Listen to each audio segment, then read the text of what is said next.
Hello and welcome to the 10th episode of Ancient Warfare Answers. My name is Jasper Orthuis. I'm the editor of Ancient Warfare magazine, and with me is Murray Dahm, my deputy editor or assistant editor. Or maybe we'll find a fancier title for him someday. For this 10th episode, we are going to the endlessly popular topic of the Spartans. Austin Gunther asked, did Sparta in the last days of her glory and independence use homegrown phalangites in her military? And if so, do we know of any battles they fought in? Possibly did they use a mixed force of phalangites and hoplites towards the very end? Murray, it's over to you. Well, unlike our last episode where we were both definitive no's, the answer this time is the opposite. We have a definitive yes, they did adopt the Macedonian Phalanx at some point. Although it's problematic in terms of, A, how long did the typical hoplite, classical hoplite phalanx last, and how long, did it take for certain cultures to adopt the Macedonian phalanx and fight in that style? And the issue, of course, of training and all sorts of other interesting things. The other issue, of course, is the last days of Sparta's glory. Depending on your viewpoint on Sparta, that could be much, much earlier in time. Whether it's 362 when it finishes, or 371 when it finishes, or even some people who argue about the oliganthropia, the manpower shortage in Sparta, would argue that even in the Peloponnesian War, Sparta is far from the powerhouse that she was, even though she remains the natural leader of Greece, and that all of the Persian satraps and Persian envoys come to Sparta to talk about the king's peace and things like that. So Sparta eventually does. So we've got evidence from the life of Cleomenes by Plutarch. So Cleomenes is the king in the 220s, and there is indeed the Cleomenian War in the 220s, and he specifically trains up 2,000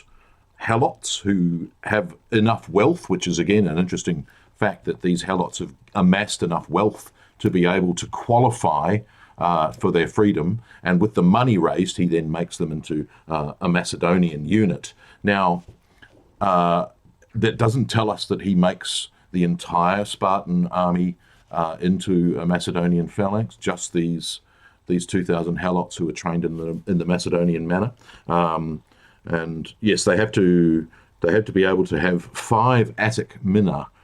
So he could raise 500 talents and then arm them with Macedonian-style weaponry to counter Antigonus, which tells us that up until the 220s at least, the Spartan and probably the Spartan allies are fighting as a traditional hoplite phalanx, even though the Battle of Chaeronea in 338 BC shows Greece that the traditional phalanx of the Thebans and the Athenians can't withstand the Macedonian phalanx of Philip and Alexander. And from that point on, we tend to think that the Macedonian phalanx becomes automatically the army that the Greeks adopt, and that's not the case.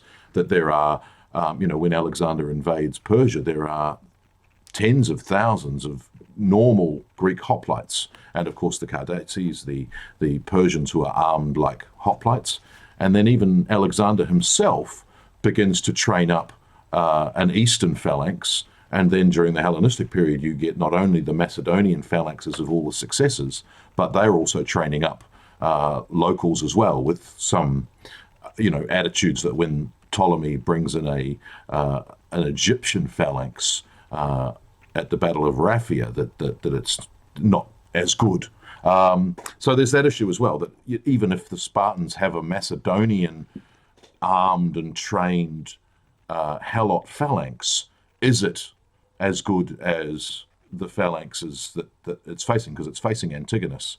So there's all sorts of questions there about whether a phalanx is a phalanx if it's not led by a Macedonian.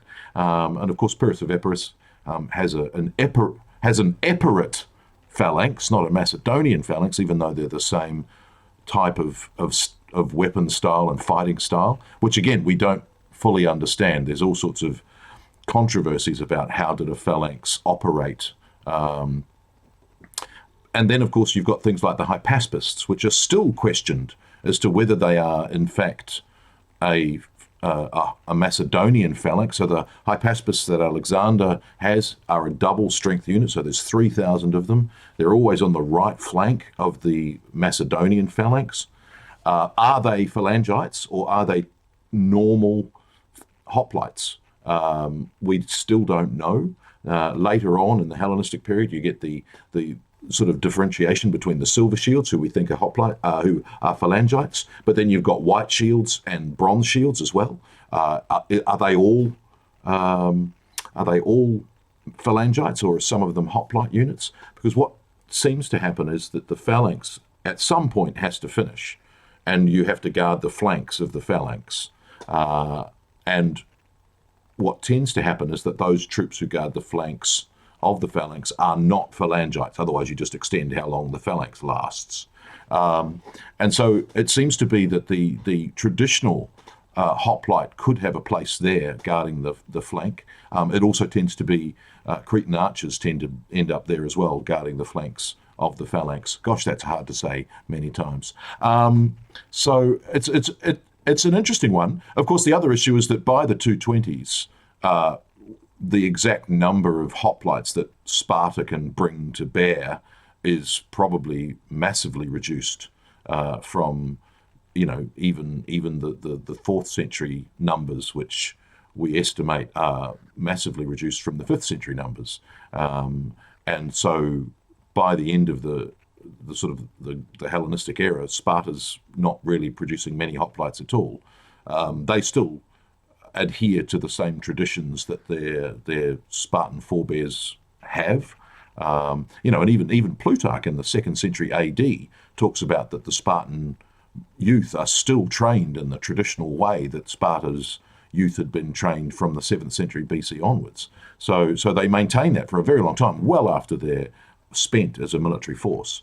So it's a very interesting sort of issue that they keep the ways that they always had, and then Cleomenes introduces this helot armed and trained phalanx.